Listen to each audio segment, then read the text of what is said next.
전쟁이 끝난 대한민국은 말 그대로 국가라고 부르기조차 어려운 폐허였습니다. 산에는 나무가 베어 없어지고 강에는 다리가 끊어졌으며 마을에는 희망을 잃은 사람들이 내일을 기약하지 못한 채 허기진 배를 움켜쥐고 살고 있었습니다. 비가 오면 흙집이 무너지고 겨울이면 바람이 틈새로 파고들어 아이들의 울음소리가 밤새 끊이지 않았습니다. 사람들은 말했습니다. 이 민족은 이제 끝났다. 우리는 가난을 이길 수 없다. 이 나라가 다시 일어설 수 있을까? 그러던 어느 날 한 남자가 조용히 무너진 강산을 바라봅니다. 그 눈빛은 흔들림이 없었습니다. 그의 마음에는 단 하나의 결심만이 타오르고 있었습니다. 이 나라를 다시 세우겠다. 다시는 우리 국민이 배고파 눈물 흘리지 않게 하겠다. 그 이름 박정희. 한 시대를 관통하며 대한민국의 운명을 바꾼 지도자가 그렇게 역사의 전면으로 걸어 나오기 시작했습니다. 일부 대통령의 가슴속에 자리 잡은 가난의 기억. 박정희 대통령에게 있어 가난은 남의 이야기가 아니었습니다. 그 또한 어린 시절 찌든 가난과 싸우며 자라난 사람이었습니다. 겨울이면 집에 불을 떼지 못해 얼어붙은 방바닥에서 떨었던 기억, 먹을 것이 없어 들판에서 깻잎 하나라도 찾아 먹던 기억. 그 기억은 그의 가슴 깊은 곳에서 평생 동안 잊히지 않았습니다. 그래서 그는 알고 있었습니다. 가난이란 단순히 돈이 없는 것이 아니라 사람의 꿈을 짓밟는 절망이라는 것을, 그 절망을 끊어내지 않는다면 대한민국의 미래는 없다는 것을 그는 누구보다 잘 알고 있었습니다. 그리고 마침내 그는 결단합니다. 이 나라의 가난을 끝내겠다. 국민 모두가 잘 사는 나라를 만들겠다. 그 결심 위에서 새마을 운동이 태어나게 됩니다. 2부 새마을 운동을 시작하라.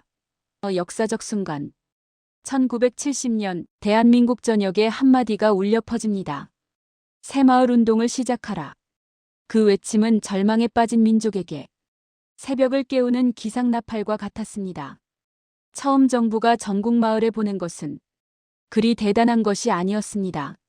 시멘트 355포대, 포클레인도 굴삭기도 대형 장비도 아니었습니다. 그러나 그 시멘트 포대는 대한민국 역사에서 가장 위대한 희망의 씨앗이 되었습니다. 처음에는 사람들도 반신반의했습니다. 시멘트 몇 포로 마을이 변하겠어? 그냥 보여주기 아닌가? 하지만 어느 마을에서 어떤 어르신이 조용히 말했다고 합니다. 이왕 받은 거 우리도 한번 해보세. 가만히 있으면 아무것도 변하지 않는다. 그 한마디가 불씨가 되어 새마을 운동은 대한민국 전역으로 퍼져나가기 시작했습니다. 3부 스스로 일어서기 새마을 정신의 탄생. 새마을 운동의 핵심은 단순한 지원이 아니었습니다. 그것은 바로 근면, 자조, 협동. 이 세 가지 정신이었습니다. 근면 쉬지 않고 일하고, 자조 남 탓하지 않고 스스로 일어서며 협동 함께 뭉쳐 이루어내는 것. 박정희 대통령은 말했습니다. 국민의 삶은 국민 스스로 바꿔야 합니다. 정부는 시작을 돕는 것뿐입니다. 그리고 사람들은 일어섰습니다. 새벽 5시. 아직 해가 뜨기 전 어둠을 가르며 마을 사람들이 삽과 곡괭이를 들고 나왔습니다. 오늘은 다리를 놓읍시다. 오늘은 길을 넓힙시다. 마을회관을 새로 지읍시다. 땀방울은 논둑을 적시고 호미질하는 소리는 온 산에 울렸습니다. 어떤 마을에서는 지붕을 얹기 위해 사람들이 줄지어 올라가며 노래를 불렀습니다. 새마을이여 일어나라. 우리의 손으로 마을을 새롭게 하자. 그들은 피곤했지만 웃고 있었습니다. 왜냐하면 평생 처음으로 우리가 바뀌고 있다는 기쁨을 느꼈기 때문입니다.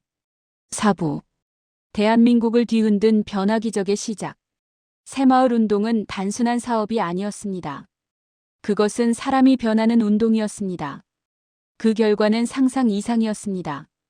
전국 3만 7천 개 마을이 동시다발적으로 변화. 헌집들이 새 집으로 바뀌고 지붕은 슬레이트로 교체. 마을길이 넓어지고 하천이 정비됨.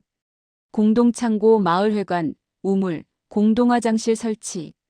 농가소득 급상승. 근대적 생활문화 정착. 그리고 그 변화는 도시와 산업 분야까지 퍼져나가기 시작합니다. 농촌이 살아나자 도시도 살아났습니다. 국민이 부지런해지자 공장은 밤새 가동됐습니다.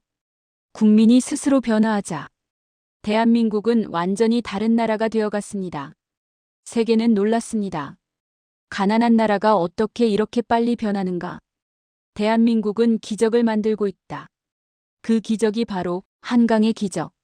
그리고 그 기적의 첫 불씨는 바로 새마을 운동이었습니다. 5부. 지도자의 헌신 보이지 않은 희생. 박정희 대통령은 국민이 자고 있을 시간에 서류를 보고 밤늦게까지 전국 마을의 변화를 체크했습니다. 국가 예산은 많지 않았지만 그는 말했습니다. 쓸 곳이 많아도 국민이 잘 사는 데 쓰는 예산이 가장 값진 예산이다. 어떤 날은 비가 억수같이 쏟아지는데도 감독들이 말렸지만 상관없이 전국의 산골 마을을 방문했습니다. 그리고 국민에게 이렇게 말했습니다. 여러분, 잠시 힘들어도 괜찮습니다. 우리가 함께 나아가면 반드시 잘 살게 됩니다. 그의 리더십은 명령이 아니라 함께 땀 흘리는 사람의 리더십이었습니다. 그렇기 때문에 국민은 그를 따랐습니다. 6부. 새마을 운동의 확산 산업으로, 공장으로, 세계로. 새마을 운동은 농촌에서 시작했지만 산업 전반으로 확산되었습니다. 근면, 자조, 협동이라는 정신은 공장에서, 학교에서, 군대에서, 거리에서 국민의 마음속에 자리 잡았습니다. 공장에서는 밤새 불이 꺼지지 않았습니다. 젊은 노동자들이 말했습니다. 우리도 새마을 정신으로 나라를 일으키자. 수출 현장에서는 하루에도 수십 번씩 화물차가 움직이며 대한민국 상품을 세계로 보내기 시작했습니다. 얼마 지나지 않아 세계는 대한민국을 재평가하기 시작했습니다. 이 나라는 정말 다르다. 국민 전체가 하나의 팀처럼 움직이고 있다. 그 중심에 박정희 대통령의 새마을 운동이 있었습니다. 7부. 새마을 운동이 남긴 유산 국민의 힘. 오늘 대한민국이 세계가 인정하는 선진국 문턱에 올라온 것은 누가 대신 만들어준 것이 아니었습니다. 그것은 바로 국민 스스로 일어선 힘이었습니다. 박정희 대통령은 늘 말했습니다. 정부가 발전시키는 것이 아니다. 국민이 발전시키는 것이다. 새마을 운동은 그 말을 현실로 만든 운동이었습니다. 그리고 그 유산은 오늘도 남아 있습니다. 절대 포기하지 않는 국민성, 위기 때 뭉치는 힘, 근면한 삶의 태도, 할 수 있다는 자신감, 스스로 일어서는 정신, 이 모든 것의 뿌리가 바로 새마을 운동이었습니다. 8부. 에필로그. 그 이름을 기억하며 사람들은 말합니다. 대한민국의 근대화는 한 사람의 결단에서 시작되었다. 그 결단 앞에 수많은 사람들이 땀을 흘렸고 그 땀 위에서 우리는 오늘의 번영을 누리고 있습니다. 한강의 물결은 말합니다. 우리는 스스로 일어섰다. 새마을 노래는 말합니다. 힘을 합치면 불가능은 없다. 그리고 역사는 말합니다. 이 나라를 새롭게 만든 지도자가 있었다. 그 이름 박정희 대통령. 그의 새마을 운동은 단순한 정책이 아니라 국민의 심장 속에서 일어난 위대한 각성이었습니다. 우리가 그 정신을 잊지 않는다면 대한민국은 어떤 위기 속에서도 다시 일어설 것입니다. 오늘도 우리는 그때 그 시절 새벽을 깨우며 일어섰던 그 마음을 기억합니다. 근면, 자조, 협동. 이제는 우리가 그 정신을 이어갈 차례입니다. 잘 살아보세. 그 울림을 가슴에 담고 대한민국을 지켜나갑시다.